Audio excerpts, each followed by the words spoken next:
దాకా కాంగ్రెస్ ప్రభుత్వం ఆనాడు వారసత్వంగా ఇచ్చిన 72,000 కోట్లు మా ఖాతాలో కలిపినరు.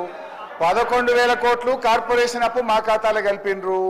అదే విధంగా రాష్ట్ర ప్రభుత్వ ఖజానా మీద భారం లేని రాష్ట్ర ప్రభుత్వం గ్యారెంటీ ఇవ్వనటువంటి అప్పులు మా ఖాతాలో 1,54,000 కోట్లు కలిపినరు.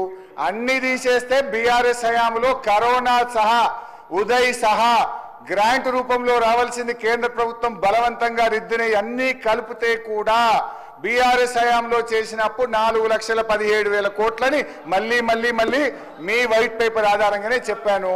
అదే విధంగా నేనేం చెప్పినా మీరు ఏడాది కాలంలోనే 1,27,000 కోట్ల అప్పు చేశారు అని మీ కాయిదాల ఆధారంగానే చెప్పాను. అదే విధంగా వాస్తవాలు మాట్లాడితే మా గొంతు నొక్కడానికి ఇవాళ ఈ కార్ రేసింగ్ మీద థ్యాంక్ యూ అధ్యక్ష. ఈరోజు అప్పుల మీద గౌరవ ఉప ముఖ్యమంత్రి ఆర్థిక మంత్రి బట్టి విక్రమార్క గారు ప్రవేశపెట్టినటువంటి వైట్ పేపర్ మీద ఒక 2 minutes మాట్లాడతాను సార్. ఇది 2 సార్లు సార్, ఇది 3 సార్లు కూర్చోబెడతారా సార్?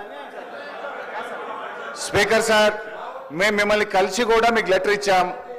మేము పారదర్శకంగా గౌరవనీయులు కేటీఆర్ గారు ఈ రాష్ట్ర ఇమేజ్ పెంచడం కోసం ఈ కార్ రేసింగ్ కోసం నిర్ణయం తీసుకున్నారు.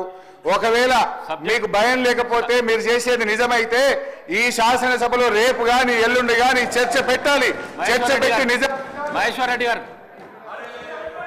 Thank you sir.